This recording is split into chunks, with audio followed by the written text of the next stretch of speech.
Tenemos un meme de presidente. Esto no es ningún descubrimiento. Ustedes lo conocen por sus míticas interpretaciones en la guitarra, haciendo cabecitas por aquí, tirando bromas por allá, incluso llevando recados.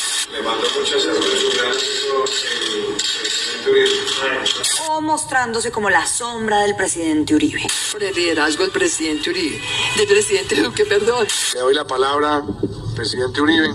Estamos el presidente Uribe, el presidente Duque. Y ahora resulta ser que escucha a la gente, pero tarde, cuando el país decidió quitarse el tapabocas. Le solicito al Congreso de la República el retiro del proyecto radicado por el Ministerio de Hacienda. Haciendo de lado ese ruido, hoy no queremos concentrarnos en sus malos chistes, ni en su carita de yo no fui, sino que queremos mostrarles cómo Duque, songo sorongo, ha movido las fichas para tener más y más y más y más poder. Al punto de que elige quiénes son sus jueces, mete las narices en asuntos judiciales que no le competen y tiene un programa de televisión dedicado a hacerse autobomba. Ah, y de ñap, tiene amiguitos de bolsillo en los entes de control. Es que así que puede salirle mal. Exacto, nada. Pero para que vean que Duque no es ninguna víctima de las circunstancias, para que dejemos de excusarlo y para que pillen que tiene responsabilidad en las decisiones que ha tomado, comencemos con este recuento de hechos patéticos. Lo que van a ver aquí es una adaptación del refrán: a mí solo me juzga Dios. Pero resulta que Duque elige quién es su Dios. Hace algunas semanas el gobierno sacó un decreto que ordenaba que las tutelas que fueran contra el presidente debían pasar al Consejo de Estado. Vamos por partes para entender en dónde está la mano sucia de Duque. Primero, actualmente las tutelas contra el presidente van a los tribunales del país. Y ahí hay varios casos donde el presidente no ha salido bien librado. Por ejemplo, cuando la Corte Suprema, que es el máximo tribunal, le ordenó al gobierno proteger el derecho a la protesta, luego de que varios ciudadanos pusieran una tutela en la que decían que el gobierno y el ESMAD habían cometido excesos con los manifestantes. Y excesos que ha cometido la fuerza pública a partir de las protestas del 21 de noviembre de 2019 y a la tutela que ante esto elevaron 49 ciudadanos colombianos, la Corte Suprema de Justicia emitió un fallo histórico en el que básicamente ordena al gobierno del presidente Iván Duque a garantizar el derecho a la protesta y a proteger los derechos de los manifestantes.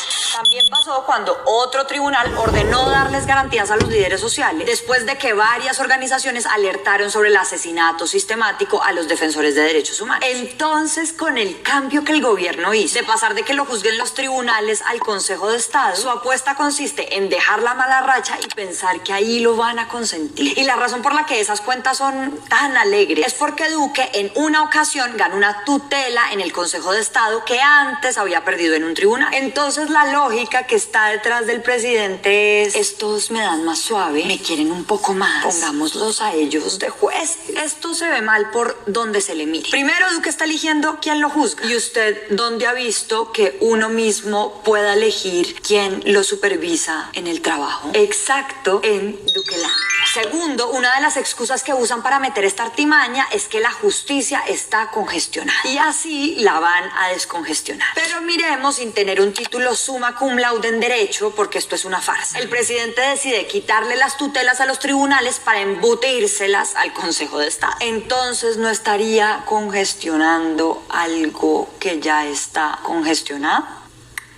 ¿O es que en el Consejo de Estado no hay nada que hacer? En promedio, los despachos del Consejo de Estado tienen 1.200 procesos. Esa cifra triplica los procesos que manejan otros tribunales y juzgados. ¿Ven? Esa es la clásica movida de tapar un hueco con tierra de otro hueco. Brillante. Tercero, esta medida aplicaría para las tutelas que se relacionen con la erradicación de cultivos ilícitos. Y eso no es gratuito, sino que se le acomoda a los deseos que tiene el gobierno de fumigar con glifosato, que ya sabemos todas las maravillas que trae para la salud y para el medio ambiente. Y si quieren recordarlo, vayan a ver este video que hicimos. Pero volviendo, los tribunales son los únicos que han logrado frenar este deseo enfermizo de Duque por las tutelas que llegan de las comunidades. De hecho, este año el Tribunal de Pasto suspendió la decisión del gobierno de asperjar en municipios de Nariño por no haber tenido en cuenta las comunidades. Y si nos vamos más para atrás, el glifosato ahora está suspendido como consecuencia de una tutela que pusieron en Chocó en el 2017. Con todo esto ya van viendo como Duque, con su nadadito de perro, va concentrando el poder hasta el punto de tener la justicia a su favor. Sigamos con el refrán, el que tiene boca se equivoca. O como diría Duque, el que tiene bocota y mete los pies, las manos, la cabeza, el cuerpo, se equivocota.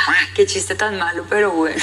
Se supone que en cualquier sistema decente la justicia debe ser independiente de la política. Se supone. Y esto es básico para que la gente tenga confianza en los jueces y la democracia camine más o menos bien. Pero como esto no lo entiende el presidente, pues tiene el descaro de usar su micrófono para cuestionar casos judiciales que todavía siguen abiertos, sobre los que hay mucha tela de dónde cortar y de los que no se tiene mucha certeza. Eso, aunque parezca sutil, va metiendo cizaña en la cabeza de la gente. Y al final le mete una presión y la hijuemadre a los jueces para que fallen de cierta manera. El presidente más o menos dice, o actúan como yo quiero que actúen, o son unos enemigos del pueblo. Miren estos ejemplos. El caso más evidente fue cuando la Corte Suprema ordenó la detención del expresidente Uribe. Y Duque salió a llorar diciendo esto. Duele como colombiano que muchos de los que han lacerado al país con barbarie se defiendan en libertad o inclusive tengan garantizado jamás ir a prisión y que un servidor público ejemplar que ha ocupado la más alta dignidad del Estado no se le permita defenderse en libertad con la presunción de inocencia.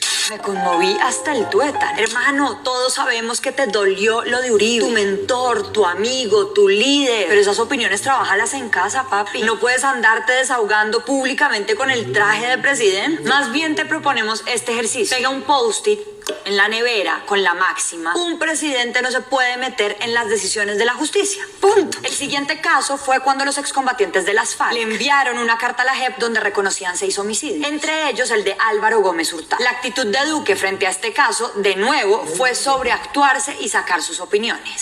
Esos crímenes, cuando ya hay garantías de que nadie va a pagar cárcel, no deja de generar dudas, sospechas, preocupaciones.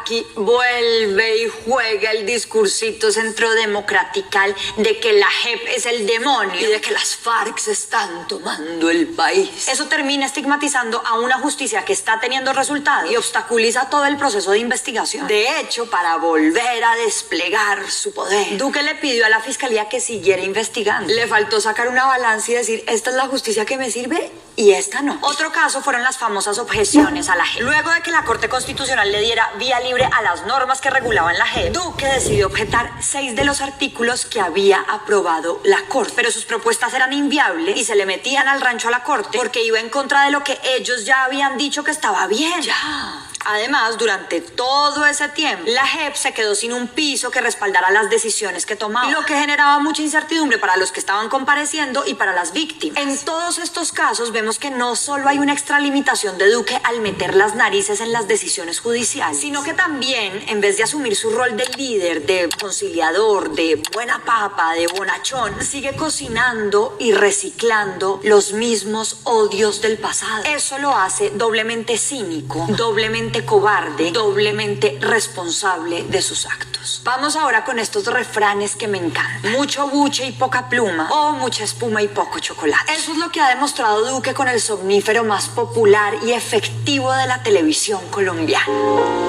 prevención y acción. Es que lo nombro y me da sueño. Este programa ha sido la forma preferida del presidente para mantener su discurso oficial. Un discurso donde nadie puede hacer preguntas ni cuestionamientos y en cambio se ha cerrado los espacios para que la prensa converse con el gobierno. Al principio la excusa era explicar cómo iba la pandemia en cifras y qué medidas se están tomando diariamente. Luego, pues ya entrados en gastos, con el set, maquillaje, con vestuario, emoticones, pues ya, aprovechemos. Lo terminaron ampliando para hacerle publicidad al gobierno. Uno puede decir que es normal que el gobierno muestre sus logros, pero espérense un segundo, que lo haga de lunes a viernes a las 6 de la tarde durante 1 hora, con la misma perorata de siempre, con la plata de los colombianos. Marica, ya, ¿no? Para que vean la propaganda tan brava que se montó Duque, les traemos estos ejemplos. Miren acá el ministro de Ambiente hablando de cuántos árboles están sembrando.